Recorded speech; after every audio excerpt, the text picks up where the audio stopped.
राजीव शर्मा। राजीव, मैं आपके पास आ रहा हूं। हमें बताएं कि अमृतपाल के घर वाले क्या कह रहे हैं इस हमले के बाद। जाहिर है कि उनका गम से निढाल होंगे वो।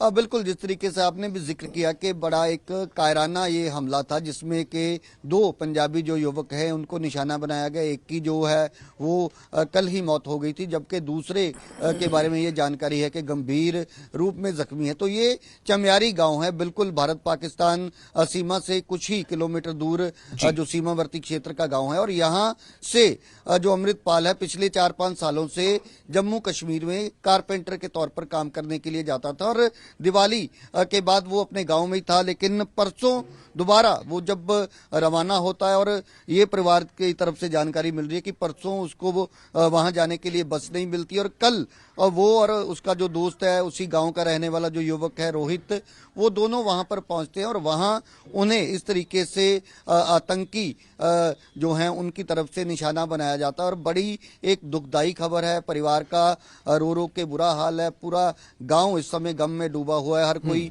परिवार के साथ दुख साझा करने के लिए पहुंच रहा है। और 31 साल महज अमृतपाल की जो उम्र है वो बताई जा रही है और परिवार की तरफ से जल्द उसकी शादी करने की तैयारियां की जा रही थी। 5 बहनें हैं अमृतपाल की, एक भाई है और पूरे परिवार को अगर बात करें तो एक जो तैयारी उसकी तरफ से की जा रही थी कि शादी से पहले वहां पर काम करके कुछ पैसे जो हैं वो कमाए जाएं, घर के लिए कुछ जो तैयारियां हैं वो की जाए। लेकिन उससे पहले एक बड़ी दुखदायी खबर जो है वो मिलती है और पूरे आसपास के जो लोग हैं परिवार के साथ दुख साझा करने के लिए पहुंच रहे हैं। और कल शाम को जब जम्मू कश्मीर पुलिस की तरफ से ट्वीट किया जाता है तो उसमें अमृतपाल सिंह के नाम का जिक्र था, लेकिन ये कंफर्म नहीं हो पा रहा था कि आखिरकार कौन से गांव से या शहर के किस इलाके के साथ वह संबंधित है। तो देर रात परिवार को इसके बारे में जो इसकी पुष्टि होती है तो तभी से परिवार के ऊपर हम कह सकते हैं कि दुखों का पहाड़ जो है वो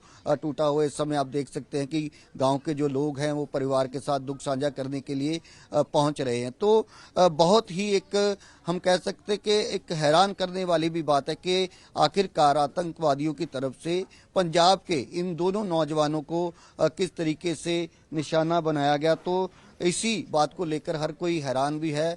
और ये अगर हम बात करें तो गांव में जो दूसरा लड़का बताया जा रहा है रोहित, वो भी अमृतपाल के घर से कुछ ही दूरी पर उसका घर है और वो पहली बार अमृतपाल के साथ गया था और उसको भी शायद ये था कि वो अमृतपाल के साथ कारपेंटर का काम करे, परिवार के लिए 4 पैसे कमाए। लेकिन ये जो दुखदाई खबर है परिवार को मिलती है तो उसके बाद हर कोई गम में डूबा हुआ नजर आ रहा है। और ये तस्वीरें इस वक्त हम उनके परिवार की दिखा रहे हैं कि किस तरीके से परिवार का रो रो के बुरा हाल है और हर कोई इस बात को लेकर गहरे सदमे में डूबा हुआ नजर आ रहा है। जी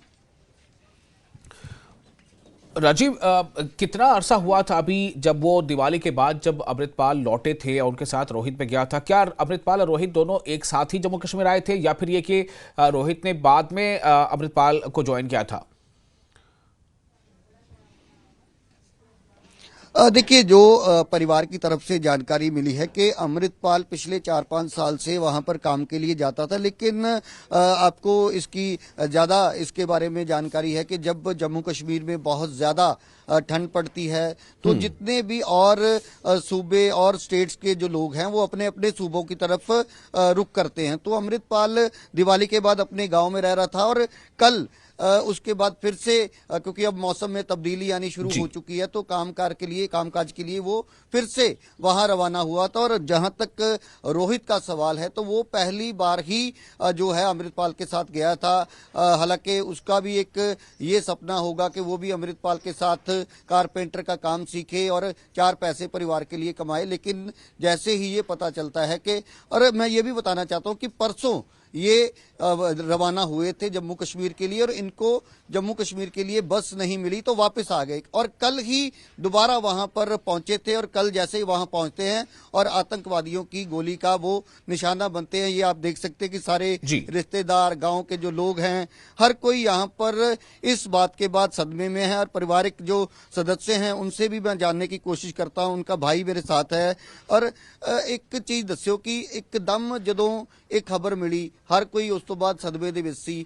ਪਰ ਜਿਹੜਾ ਰੋਹਿਤ ਔਰ ਇਹ ਕੱਲ ਹੀ ਰਵਾਨਾ ਹੋਏ ਸੀ ਔਰ ਪਰਸੋਂ ਵੀ ਕਿਹਾ ਜਾ ਰਿਹਾ ਕਿ ਇੱਕ ਵਾਰ ਜਾਂਦੇ ਨੇ ਉਸ ਤੋਂ ਬਾਅਦ ਬੱਸ ਮਿਸ ਹੋ ਜਾਂਦੀ, ਉਹਦੇ ਬਾਰੇ ਥੋੜਾ ਦੱਸੋ। ਉਸ ਤੋਂ ਪਹਿਲੇ ਵੀ ਇਹਨਾਂ ਨੇ ਜਾਣ ਦੀ ਕੋਸ਼ਿਸ਼ ਕੀਤੀ ਹੈ, ਜਦੋਂ ਗਏ ਆ ਤਾਂ ਕੋਈ ਲੇਟ ਹੋਣ ਦੇ ਕਾਰਨ ਇਹਨਾਂ ਦੀ ਬੱਸ ਮਿਸ ਹੋ ਗਈ, ਫਿਰ ਆ ਗਏ ਆ ਵਾਪਸ। ਤੇ ਕਾਫੀ ਪਿਛਲੇ 10 ਦਿਨ ਤੋਂ ਜਾਣ ਕਰ ਰਹੇ ਸੀ, ਤੇ ਫਿਰ ਇਹਨਾਂ ਨੇ ਕੱਲ ਨਿਕਲੇ ਆ ਤਾਂ ਹਜੇ ਉੱਥੇ ਪਹੁੰਚੇ ਵੀ ਨਹੀਂ ਆ ਤਾਂ ਇਦਾਂ ਇਨਸੀਡੈਂਟ ਹੋ ਗਿਆ।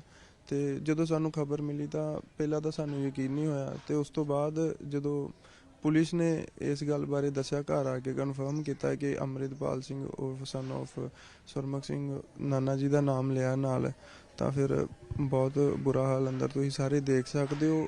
ਜੇ ਕੋਈ ਇਥੋਂ ਮਤਲਬ ਕਹਿਣ ਦੀ ਗੱਲ ਇਹ ਹੈ ਕਿ ਜੇ ਕੋਈ ਮਿਹਨਤ ਕਰਨ ਵਾਸਤੇ ਆਪਣੇ ਘਰੋਂ ਕਿਤੇ ਵੀ ਜਾ ਰਿਹਾ ਤੇ ਉਹ ਅੱਜ ਦੇ ਟਾਈਮ 'ਚ ਸੇਫ ਨਹੀਂ ਹੈ। ਕਿ ਇੱਕ ਮਿਹਨਤ ਕਰਨਾ ਵੀ ਅੱਜ ਦੇ ਟਾਈਮ 'ਚ ਕਿਸੇ ਲਈ ਗੁਨਾਹ ਹੋ ਗਿਆ, ਕਿ ਜੇ ਕੋਈ ਆਪਣਾ ਘਰ ਪਾਲਣਾ ਚਾਹੁੰਦਾ ਤੇ ਇੱਕ ਕਿੱਦਾਂ ਦੀ ਐਕਟੀਵਿਟੀ ਹੋਈ ਕਿ ਇੱਕ ਨਾਨ ਸਿਵਿਲੀਅਨ ਬੰਦੇ ਨੂੰ ਉੱਥੇ ਗੋਲੀ ਮਾਰ ਕੇ ਮਾਰ ਦੇਣਾ। ਤੇ ਉਹਨਾਂ ਵਾਸਤੇ, ਜਿਨ੍ਹਾਂ ਨੇ ਮਾਰਿਆ ਉਹਨਾਂ ਵਾਸਤੇ ਵੀ ਬੜੀ ਸ਼ਰਮਨਾਕ ਗੱਲ ਹੈ ਕਿ ਉਹਨਾਂ ਨੇ ਪਤਾ ਨਹੀਂ ਕਿੱਡੀ ਕੁ ਬਹਾਦਰੀ ਕਰ ਲਈ ਤੇ ਕੀ ਸਾਬਿਤ ਕਰਨਾ ਚਾਹੁੰਦੇ ਸੀ ਉਹ। ਹੋਰ ਦੱਸਿਓ, ਜਦੋਂ ਇਹ ਮੰਨ ਲਓ ਹੁਣ ਜਿਵੇਂ ਦੀਵਾਲੀ ਤੋਂ ਬਾਅਦ ਆਇਆ ਸੀ, ਹੁਣ ਜਦੋਂ ਇੱਥੇ ਜਾਣਾ ਸੀ ਤਾਂ ਫਿਰ ਉੱਥੇ ਕਿੰਨੇ ਕੁ ਮਹੀਨੇ ਉੱਥੇ ਰਹਿੰਦੇ ਆ, ਜਿਵੇਂ ਪਹਿਲਾਂ ਰੁਟੀਨ ਕੀ ਸੀ?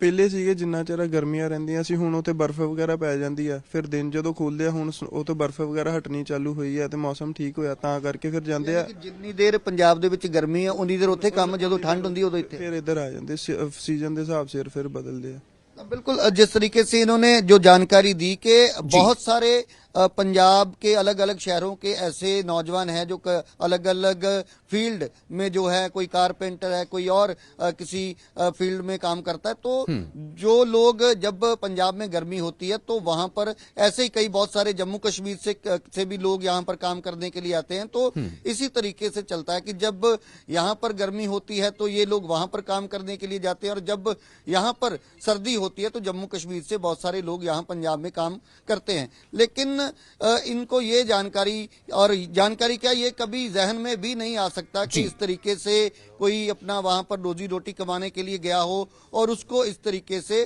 आतंकवादियों ने निशाना बनाया हो। तो ये बात कहीं ना कहीं हर किसी के जहन में एक सवाल जरूर खड़ा करती है कि आखिरकार इन्हीं को क्यों निशाना बनाया गया। ये भी हालांकि बात पता चल रही है कि उनके पास काफी सामान था, बैग थे, और शायद आतंकवादियों को ये लगा हो कि कोई आर्मी के जवान जो हैं वो छुट्टी पे जा रहे हैं। तो ये अभी चर्चाएं हैं, हालांकि पुलिस की जांच के बाद स्पष्ट होगा कि आखिरकार किस तरीके से इनको निशाना बनाया गया। लेकिन बहुत ही दुखदायी खबर है पंजाब के लिए, और पंजाब के खासकर इस गांव के लिए, चमियारी गांव का रहने वाला दोनों नौजवान।